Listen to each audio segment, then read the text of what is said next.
Aqui no Vozes do Mundo, as histórias ganham vida. Prepare-se para se emocionar e viajar em cada palavra. Capítulo 1 – As ilusões do amor perfeito. Carlos e Ana sempre foram o retrato do casal ideal. Conheceram-se jovens, ainda no colégio, e desde o primeiro olhar parecia que o destino os havia unido. Era uma daquelas histórias que todo mundo adora contar, onde o casal cresce junto, passa pelas dificuldades da vida lado a lado e, no final, colhe os frutos de uma relação saudável e próspera. A inveja que despertavam era apenas um reflexo do quão bem encaixados eram. Ana, com seu sorriso caloroso e jeito afetuoso, iluminava qualquer ambiente. Carlos, por outro lado, tinha um ar mais sério, mas seu carinho por Ana transparecia em cada gesto. O destino, no entanto, decidiu traçar um caminho diferente para eles. Após o ensino médio, seus objetivos os separaram. Ana queria se especializar em medicina, enquanto Carlos decidiu seguir carreira na engenharia civil. Durante alguns anos, suas vidas seguiram rumos distintos. Mantinham contato, é verdade, mas a distância e os compromissos fizeram com que a relação esfriasse. Ambos se aventuraram em outros relacionamentos, mas a frustração com essas tentativas falhas acabou por aproximá-los novamente. A saudade daquilo que tiveram se tornou irresistível, e quando se reencontraram, perceberam que, apesar do tempo e da distância, eram perfeitos um para o outro. Após um ano de namoro, decidiram dar o próximo passo. Estavam ambos formados, bem-sucedidos em suas carreiras e prontos para construir um futuro juntos. Resolveram que morariam juntos assim que terminassem suas especializações, estabelecendo um cronograma que lhes daria tempo para estudar e trabalhar antes de oficializar a mudança. A vida fluía, sem maiores obstáculos, e o destino parecia sorrir para eles. Carlos era filho único, cresceu sem irmãos, com a solidão como sua única companhia nos dias chuvosos. O desejo de ter uma família grande sempre esteve presente em sua mente. Quando Ana lhe contou que gostaria de ter no mínimo 2 filhos antes dos 30 anos, Carlos viu nesse sonho a chance de preencher o vazio que sentiu na infância. Para ele, construir uma família ao lado de Ana seria a realização completa de sua felicidade. Porém, o passado de Ana trazia uma história que Carlos não poderia ignorar. A visão de um álbum de família, com fotos do quintal cheio de parentes, avós, primos e tios, mexeu profundamente com ele. Ana, orgulhosa, falava com carinho sobre o avô, um imigrante haitiano que veio ao Brasil em busca de uma vida melhor. Para Ana, o avô era uma figura de admiração, um exemplo de perseverança e amor. Mas para Carlos, a imagem de um homem negro na história de sua futura esposa acendeu uma chama incômoda. Ele nunca havia contado a Ana sobre o preconceito que carregava dentro de si, algo que ele mesmo não gostava de admitir. Naquele dia, ao olhar para a foto, Carlos começou a sentir uma ansiedade crescente. Tentou esconder seus sentimentos, mas o desconforto se tornou evidente. Sua mente, sempre racional, começava a ser consumida por pensamentos irracionais. Ele não conseguia conceber a ideia de que seus filhos, aqueles que ele tanto sonhara, pudessem herdar os traços do avô de Ana. O tempo passou e o casal estava mais unido do que nunca, prontos para iniciar sua família. A notícia da gravidez trouxe uma alegria imensurável para Ana, mas para Carlos, um misto de emoções. O racismo, que sempre esteve adormecido, começou a corroer sua mente de maneira insidiosa. Ele se esforçava para manter a aparência de marido amoroso, mas por dentro, a incerteza sobre a cor dos filhos o consumia. Quando foram ao médico para fazer a ultrassonografia e ouvir o coração do bebê, o choque veio com a notícia de que Ana estava grávida de gêmeos. Enquanto Ana chorava de emoção, Carlos permanecia imóvel, perdido em pensamentos sombrios. As perguntas que ele nunca quis fazer agora tomavam forma em sua mente. E se os filhos nascerem negros? A possibilidade de enfrentar a sociedade com essa realidade era insuportável para ele. Com o tempo, o comportamento de Carlos se transformou. O homem amoroso e dedicado se tornou frio, distante, muitas vezes, cruel. Ana, incapaz de entender o motivo de tal mudança, sofria em silêncio. Aquele que antes era seu companheiro fiel agora tratava com uma indiferença gélida, que se agravava a cada mês que a barriga de Ana crescia. O dia do parto finalmente chegou. Ana, cheia de dores e emoção, ligou para Carlos, esperando que ele, ao menos nesse momento, estivesse ao seu lado.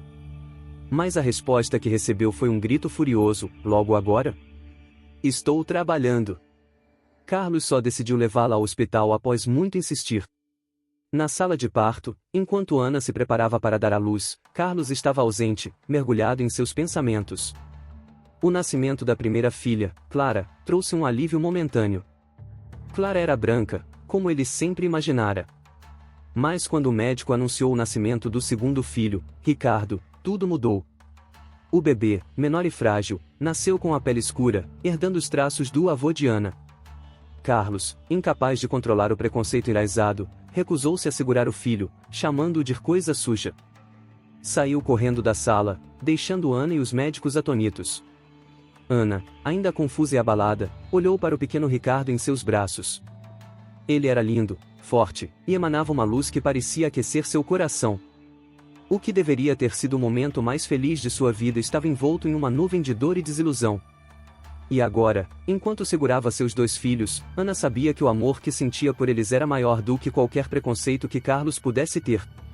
Mas a pergunta que rondava sua mente era inevitável: poderia o amor superar esse abismo que Carlos havia cavado entre eles? Capítulo 2 – O peso do silêncio. Os dias que se seguiram ao nascimento de Clara e Ricardo foram sombrios e silenciosos.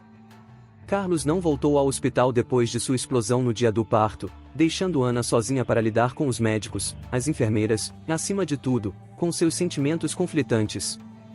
Ela se via agora mãe de dois filhos, um branquinho como Clara e o outro, Ricardo, com a pele negra, herança do avô haitiano que tanto amava. Mas, o que deveria ser motivo de orgulho e alegria, estava manchado pelo racismo que descobriu existir em Carlos. Ana, sentada na cadeira do hospital, segurava Ricardo nos braços, observando-o em silêncio. Os traços suaves do bebê contrastavam com a violência das palavras que Carlos proferira. Ela ainda não conseguia acreditar no que havia acontecido. Carlos, aquele mesmo homem que ela sempre viu como carinhoso e sensível, havia se revelado de uma maneira cruel, recusando-se a aceitar o próprio filho. Os médicos notaram a ausência de Carlos, e Ana teve que lidar com perguntas constrangedoras. Seu marido não vai vir? Uma enfermeira indagou com cautela. Ana, com um sorriso forçado, apenas disse que ele estava ocupado no trabalho. Mas ela sabia que não era a verdade. Sabia que Carlos estava fugindo, preso em sua própria escuridão. Ao voltar para casa, sozinha com os gêmeos, Ana foi envolvida por um misto de solidão e desespero. Seus familiares ficaram chocados com a ausência de Carlos, mas Ana manteve a verdade em segredo. Ela não podia contar a eles que o pai de seus filhos estava desaparecido emocionalmente e que, na verdade, havia rejeitado Ricardo. Isso seria devastador, especialmente para sua mãe, que sempre admirou Carlos. Ana passou noites em claro, amamentando os dois filhos e refletindo sobre seu futuro. O silêncio de Carlos em casa era tão insuportável quanto suas palavras de rejeição no hospital. Ele evitava qualquer contato com Ricardo e tratava a Clara com uma atenção forçada, como se estivesse tentando reafirmar sua imagem de pai presente, mas com um distanciamento que Ana percebia claramente. Aos poucos, os amigos começaram a perceber que algo estava errado. O casal que antes parecia tão harmonioso agora vivia como estranhos sob o mesmo teto. As visitas diminuíram, e Ana se via cada vez mais isolada. As poucas vezes que Carlos falava, suas palavras eram frias e calculadas. Ele mal olhava para Ana, e qualquer menção a Ricardo deixava tenso. Ana sabia que não poderia viver assim para sempre. Por mais que amasse Carlos, a indiferença dele em relação a Ricardo estava quebrando-a por dentro. Ela se lembrava das histórias que sua avó contava sobre o avô haitiano. O homem que tinha enfrentado o preconceito e o racismo de cabeça erguida, que lutou para construir uma vida digna no Brasil. E agora, décadas depois, o fantasma daquele preconceito estava dentro da sua própria casa. Certa noite, após um dia particularmente difícil, Ana tentou conversar com Carlos. Ela o encontrou sentado na sala, olhando para o nada. O silêncio entre eles já durava meses, e ela sabia que precisava enfrentar a situação antes que tudo desmoronasse de vez. Carlos, sua voz estava trêmula, mas ela manteve a firmeza. Precisamos conversar. Carlos suspirou profundamente, mas não desviou o olhar da televisão desligada à sua frente. Não temos mais o que conversar, Ana. Como pode dizer isso? Temos 2 filhos. Não pode continuar fingindo que Ricardo não existe. As palavras de Ana cortaram o ar como uma lâmina afiada. Era a primeira vez que ela pronunciava o nome de Ricardo diretamente para Carlos desde o nascimento dos gêmeos. Carlos fechou os olhos por um instante, lutando contra o turbilhão de emoções que aquilo lhe causava. Eu não consigo, Ana, ele finalmente murmurou, sua voz baixa e hesitante. Eu olho para ele, e tudo o que vejo é aquilo que eu sempre rejeitei. Você não entende. Ana, cheia de raiva e dor, não conseguia mais conter seus sentimentos. Ela se levantou de repente e ficou de pé diante de Carlos, seu corpo tremendo. Aquilo que você rejeita. Ele é seu filho. Ela gritou, lágrimas escorrendo pelo rosto. O que você rejeita não é Ricardo, Carlos. O que você rejeita é a sua própria humanidade. Seu próprio coração. Carlos finalmente olhou para ela, mas o que Ana viu em seus olhos não foi arrependimento ou empatia. Era um vazio, uma barreira intransponível que ele havia erguido para se proteger de suas próprias falhas. Ele sabia que estava errado, mas não conseguia se libertar do ódio e do preconceito que haviam moldado sua visão de mundo. Eu não sei como mudar isso, Ana, Carlos admitiu, sua voz quase inaudível. Eu não sei se consigo. Ana, exausta, caiu no sofá ao lado dele, sua raiva sendo substituída por uma tristeza profunda. Se você não mudar, Carlos, nós não podemos continuar assim. Eu não posso deixar que nossos filhos cresçam nesse ambiente. Clara e Ricardo precisam de um pai, mas não de um pai que os ama de maneira seletiva. Eles precisam de um homem que os veja como iguais. O silêncio pairou entre eles novamente, mas dessa vez, era diferente. Havia algo definitivo naquelas palavras de Ana. Ela sabia que estava no limite de suas forças. E Carlos, apesar de seu orgulho e teimosia, sentiu que estava prestes a perder tudo. Os dias seguintes foram marcados por um silêncio ainda mais pesado. Carlos começou a passar mais tempo no trabalho, chegando tarde e evitando ao máximo o convívio familiar. Ana, por outro lado, mergulhou de cabeça na maternidade. Ricardo e Clara eram sua razão para seguir em frente, sua fonte de força. Mas, mesmo assim, a ausência emocional de Carlos a corroía. Um dia, Carlos foi chamado ao escritório de seu chefe, Roberto, um homem com quem tinha certa amizade. Roberto era um homem mais velho, experiente, que muitas vezes dava conselhos a Carlos sobre a vida, a família e o trabalho. Naquele dia, porém, Roberto notou algo diferente em Carlos, algo que o preocupou. Carlos, posso falar com você um minuto? Roberto chamou, depois de uma reunião. Carlos, que estava mergulhado em relatórios e projetos, assentiu distraidamente e o seguiu até uma sala de reuniões vazia. Lá, Roberto fechou a porta e se sentou diante de Carlos, olhando-o nos olhos. Eu conheço você há muitos anos, Carlos. Sempre admirei sua capacidade de resolver problemas, sua dedicação ao trabalho. Mas ultimamente, você parece distante, desconectado. Carlos suspirou, passando a mão pelo cabelo, algo que fazia quando estava nervoso. É só o trabalho, e a família. Está tudo uma bagunça, Roberto. Roberto franziu a testa. Quer conversar sobre isso? Por um momento, Carlos pensou em abrir o coração. Pensou em contar sobre seu dilema interno, sobre o preconceito que o estava destruindo por dentro. Mas as palavras ficaram presas em sua garganta.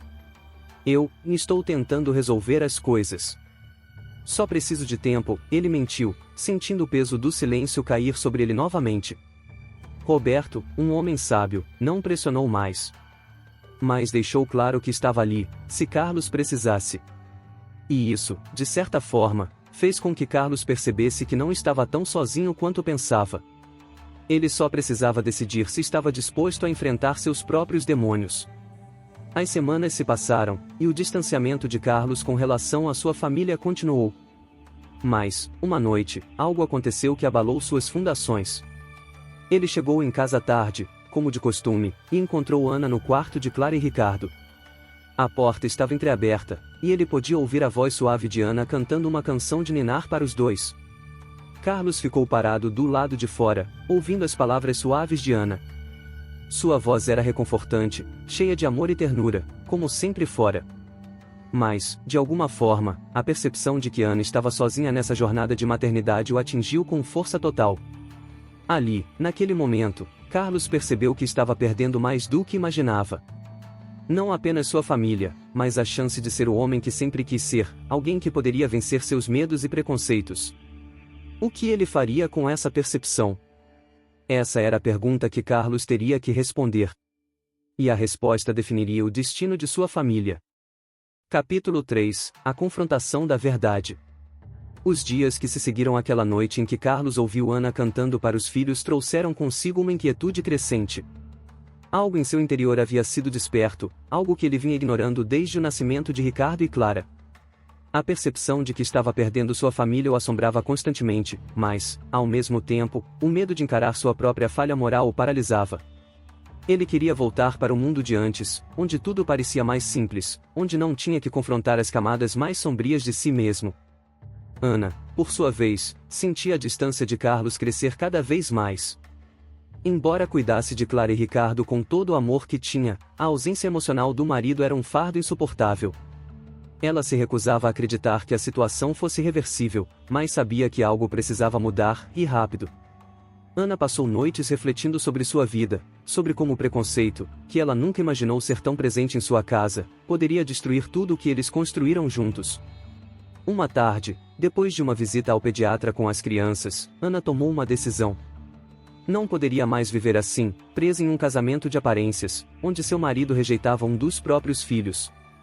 Ela precisava confrontar Carlos, de uma vez por todas.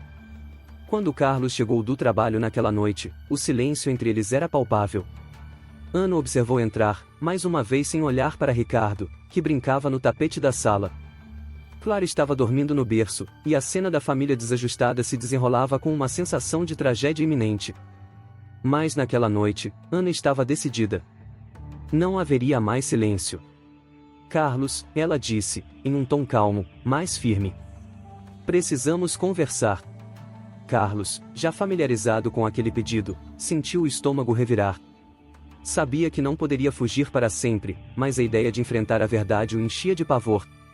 Mesmo assim, ele assentiu com a cabeça e se sentou à mesa de jantar, enquanto Ana fez o mesmo, encarando-o de frente. Não podemos continuar assim, começou Ana, com a voz trêmula, mas determinada. Eu estou tentando ser forte por nós dois, mas estou me desgastando. Você está presente fisicamente, mas emocionalmente, você se foi. Isso está me destruindo, Carlos. Carlos baixou os olhos, evitando o olhar de Ana. Ele sabia que ela estava certa. Há meses vinha se escondendo, fugindo da realidade, mas agora, ela o confrontava com uma verdade impossível de ignorar. Eu não sei o que fazer, Ana, ele finalmente admitiu, sua voz quase um sussurro. Eu sinto que estou preso, como se não pudesse ser quem você precisa que eu seja. Ana observou por um momento, percebendo a vulnerabilidade por trás da barreira de silêncio que ele erguera. O que você quer dizer com isso? Ela perguntou, tentando entender o que Carlos realmente sentia. Eu não consigo aceitar, Ana, ele disse, as palavras pesadas e dolorosas. Não consigo olhar para Ricardo sem sentir uma barreira. Ele me lembra de tudo o que sempre tentei evitar. Não é culpa dele, eu sei disso, mas eu não sei como lidar com isso. O coração de Ana apertou ao ouvir aquelas palavras. Ela já sabia, mas ouvir de Carlos, de forma tão clara, a machucava profundamente. Ele é seu filho, Carlos, disse Ana, com lágrimas nos olhos. E se você não encontrar uma maneira de superar isso, você vai destruir a nossa família. Vai destruir a si mesmo. Carlos respirou fundo, sentindo o peso daquelas palavras. Ele sabia que Ana estava certa. Sabia que seu comportamento estava ferindo não apenas Ricardo, mas a todos ao seu redor. O problema era que ele não sabia como mudar. Não sabia como livrar-se dos preconceitos e das barreiras que sempre carregou consigo, inconscientemente ou não. Eu não sei se consigo mudar, ele confessou, sua voz embargada. Ana olhou para ele, com os olhos marejados de lágrimas, mas cheios de uma firmeza que ele nunca tinha visto antes. Se você não tentar, Carlos, você vai perder tudo. Eu não vou continuar aqui, criando nossos filhos sozinha, enquanto você rejeita um deles por algo que ele nem pode controlar. Isso não é justo com ele, nem comigo, nem com Clara. Carlos encarou, sentindo o peso daquelas palavras. Ele sabia que Ana estava prestes a tomar uma decisão definitiva. Ela não estava blefando. Se ele não mudasse, se ele não tentasse ao menos confrontar seus próprios preconceitos, ela iria embora, levando as crianças com ela. O que você quer que eu faça, Ana? Ele perguntou, desesperado. Como eu posso mudar algo que eu sinto tão profundamente? Ana enxugou as lágrimas, respirando fundo antes de responder. Eu não sei, Carlos. Mas você precisa tentar. Você precisa encontrar uma maneira de se conectar com Ricardo. De vê-lo como seu filho, não como uma lembrança do que você teme ou odeia. Se não por mim, então faça isso por ele. As palavras de Ana ecoaram na mente de Carlos por dias. Ele sabia que ela estava certa, mas não tinha ideia de por onde começar. O que ele sabia era que precisava tentar. Ele não podia continuar fugindo, não podia perder sua família por causa de algo tão odioso quanto o racismo. Ele decidiu, então, que começaria a tentar se conectar com Ricardo. Lentamente, de maneira desajeitada e hesitante, mas ele precisava tentar. Naquela mesma semana, Carlos tomou a primeira iniciativa. Ele chegou do trabalho mais cedo do que o normal e encontrou Ana no quarto com Clara. Ricardo estava na sala, brincando com alguns bloquinhos de montar. Carlos observou o menino por alguns minutos, com o coração acelerado. Sentiu um misto de medo e culpa, mas também algo novo, a necessidade de romper com aquilo que o afastava do próprio filho. Oi, Ricardo, ele disse, sentando-se no chão ao lado do filho. Ricardo, ainda pequeno, olhou para ele com curiosidade, sem entender muito bem o que estava acontecendo. Mas sorriu, um sorriso inocente, sem qualquer resquício de mágoa ou desconfiança.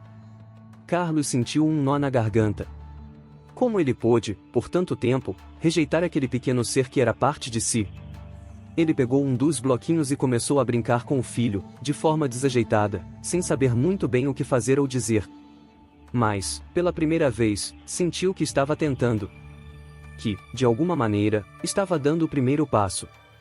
Ana, que os observava de longe, não pôde evitar uma lágrima de alívio escorrer pelo rosto. Sabia que aquele era apenas o começo, mas era um começo. Carlos finalmente estava tentando, finalmente estava enfrentando os próprios medos. As semanas se passaram, e Carlos continuou se esforçando. Não foi fácil. Havia dias em que ele se sentia invadido pelos mesmos sentimentos de rejeição e preconceito. Mas, aos poucos, esses momentos começaram a se tornar menos frequentes. Ele passou a ver Ricardo não como uma lembrança de suas inseguranças, mas como o filho que ele precisava ser. Começou a participar mais da vida do menino, a abraçá-lo, a conversar com ele. E, embora ainda fosse um processo longo, algo dentro de Carlos estava mudando. Certo dia, enquanto colocava Ricardo para dormir, Carlos o observou profundamente. O menino tinha os olhos fechados, sua respiração leve e tranquila. Carlos sentiu um aperto no peito, mas dessa vez não era dor ou culpa. Era amor. Um amor que, por tanto tempo, ele não permitiu sentir, mas que agora começava a florescer. Naquela noite, ao deitar-se ao lado de Ana, Carlos a abraçou e sussurrou: Eu estou tentando, Ana. Eu estou tentando mudar. Ana sorriu, suas lágrimas silenciosas de alívio molhando o travesseiro. Sabia que o caminho seria longo, mas pela primeira vez em meses, sentia que havia esperança. O homem que ela amava, que por tanto tempo se perdeu em suas próprias sombras, estava finalmente encontrando o caminho de volta. E, com isso, a família que parecia desmoronar aos poucos, começava a se reconstruir. Capítulo final: O reencontro de almas. Carlos acordou cedo naquela manhã, antes mesmo de o sol nascer. Ele olhou para Ana, adormecida ao seu lado, e uma onda de gratidão tomou conta de seu peito. Nos últimos meses, ele havia passado por uma transformação profunda, e não poderia ter feito isso sem ela. Ana foi a rocha que o manteve firme enquanto ele enfrentava os demônios do preconceito que carregava desde a juventude. Ao sair da cama, Carlos caminhou até o quarto das crianças. Ricardo e Clara dormiam tranquilos. Ele observou Ricardo por um momento, o pequeno rosto do menino em paz, e sentiu um calor no coração que antes não conhecia. Aquela criança, a quem ele tinha rejeitado por tanto tempo, agora era uma parte vital de sua vida. Ele se abaixou e deu um beijo suave na testa de Ricardo, que resmungou e se mexeu no sono, mas não acordou. Carlos saiu silenciosamente do quarto e foi para a cozinha preparar o café da manhã. Era um sábado, e ele havia decidido que aquele dia seria especial. Depois de meses de tentativas, ele sentia que finalmente estava pronto para dar um passo além, queria mostrar a Ana e aos filhos que ele estava comprometido em ser o pai e o marido que eles mereciam. Ana acordou pouco depois, atraída pelo cheiro de café fresco. Ela encontrou Carlos na cozinha, com a mesa já posta e os pratos preparados. "O que é tudo isso?" ela perguntou, com um sorriso curioso no rosto. Carlos se aproximou e a envolveu em um abraço, algo que, por muito tempo, ele tinha evitado fazer. "Só queria agradecer", disse ele, sua voz suave, mas carregada de sinceridade. "Por tudo. Por não desistir de mim, mesmo quando eu estava perdido." Ana olhou para ele, surpresa pela profundidade daquelas palavras, e sentiu as lágrimas se acumularem em seus olhos. "Eu nunca desistiria de você, Carlos", respondeu ela, apertando-o mais forte. "Só queria que você encontrasse o caminho de volta para nós." "Eu encontrei", disse ele, com convicção. O dia seguiu com leveza, e depois do café da manhã, Carlos sugeriu um passeio em família. Ele sabia que Ricardo adorava o parque da cidade, e queria aproveitar a oportunidade para criar mais memórias ao lado do filho.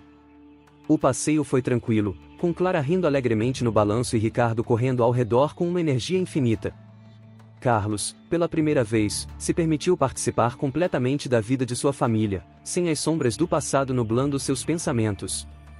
No entanto, a verdadeira prova de sua mudança viria à tarde, quando Carlos e Ana foram convidados para um jantar na casa de um amigo de infância dele, Marcelo. Carlos não via Marcelo há meses, principalmente por saber que o amigo compartilhava das mesmas ideias preconceituosas com as quais ele próprio havia lutado. Antes de sua transformação, Carlos tinha aceitado e até perpetuado aquelas ideias, mas agora tudo era diferente. Quando chegaram à casa de Marcelo, Carlos já sabia que aquela noite seria um teste. Ao entrarem, foram recebidos com abraços calorosos, mas ele não deixou de notar os olhares furtivos que o amigo lançou em direção a Ricardo, que estava no colo de Ana. Durante o jantar, as conversas fluíram de forma superficial, com piadas e histórias antigas compartilhadas entre as risadas. Mas então, em determinado momento, Marcelo fez um comentário que Carlos sabia que viria. "Cara, eu nunca te imaginei casado com uma mulher bom, você sabe, com uma família tão mista." O silêncio que se seguiu àquele comentário pareceu durar uma eternidade. Ana ficou tensa, mas Carlos, ao invés de reagir com raiva ou desconforto, respirou fundo e decidiu que aquele era o momento de se posicionar. "Marcelo, eu te respeito como amigo, mas esse tipo de comentário não tem mais espaço na minha vida", disse Carlos, sua voz firme, mas controlada. "Ana e Ricardo são minha família. E eu me sinto envergonhado por já ter pensado como você. Mas eu mudei. E acho que todos nós precisamos mudar. O que estamos ensinando para nossos filhos quando perpetuamos esse tipo de pensamento?" Marcelo ficou desconcertado, sem saber o que dizer. Ele não esperava aquela resposta de Carlos, alguém que, por tanto tempo, tinha compartilhado dos mesmos preconceitos. Ana, ao lado de Carlos, segurou sua mão debaixo da mesa, como se estivesse dando-lhe apoio silencioso. "Não é fácil, Marcelo", continuou Carlos, sentindo o peso de suas próprias palavras. "Mas eu percebi que, se eu quisesse ser o pai que meus filhos precisam, eu tinha que confrontar isso em mim. E, se você me considera seu amigo, espero que possa entender isso." O clima na sala ficou pesado por alguns minutos, mas então Marcelo soltou um suspiro longo. "Cara, eu nunca tinha pensado por esse lado", disse ele, finalmente. "Talvez você tenha razão. Acho que a gente acaba repetindo o que nos ensinam, sem parar para pensar no que isso realmente significa." A tensão começou a se dissipar, e embora o jantar continuasse um pouco mais reservado, Carlos sentia que algo importante havia mudado. Ele não só havia enfrentado seus próprios demônios, como agora estava começando a desafiar os preconceitos dos outros ao seu redor. Quando voltaram para casa naquela noite, Carlos sentiu uma leveza que não sentia há anos. Ele estava aprendendo, dia após dia, a ser um homem melhor, e sabia que aquela jornada de transformação nunca terminaria. Mas, pela primeira vez, ele estava em paz consigo mesmo e com sua família. Naquela mesma noite, depois de colocar as crianças para dormir, ele e Ana sentaram-se na varanda de casa, admirando as estrelas no céu. A brisa da noite era suave, e o silêncio entre eles era confortável, cheio de entendimento. "Estou orgulhosa de você, Carlos", disse Ana, rompendo o silêncio. "Hoje, no jantar, você se posicionou de uma forma que eu nunca tinha visto antes. Isso significa muito." Carlos sorriu, olhando para o céu, sentindo-se conectado a algo maior. Eu nunca poderia ter feito isso sem você, disse ele. Você me fez ver o que realmente importa. Por tanto tempo, eu me deixei cegar pelo medo, pela ignorância. Mas agora tudo está claro. Ana se inclinou e o beijou suavemente, um gesto simples, mas cheio de significado. Aquele momento simbolizava o início de uma nova fase para eles, uma fase em que poderiam construir um futuro sem as amarras do passado. Carlos sabia que não seria fácil, que ainda enfrentaria desafios e preconceitos, tanto dentro de si quanto no mundo ao seu redor. Mas agora, ele estava preparado. Estava pronto para lutar por sua família, para amar incondicionalmente, para ser o homem que Ana, Ricardo e Clara mereciam. E enquanto a noite avançava, eles permaneceram juntos na varanda, observando as estrelas, com o coração cheio de esperança para o futuro. O amor que os unia, agora fortalecido pela superação das dificuldades, era indestrutível. E naquele momento, Carlos soube que, finalmente, havia encontrado seu caminho de volta.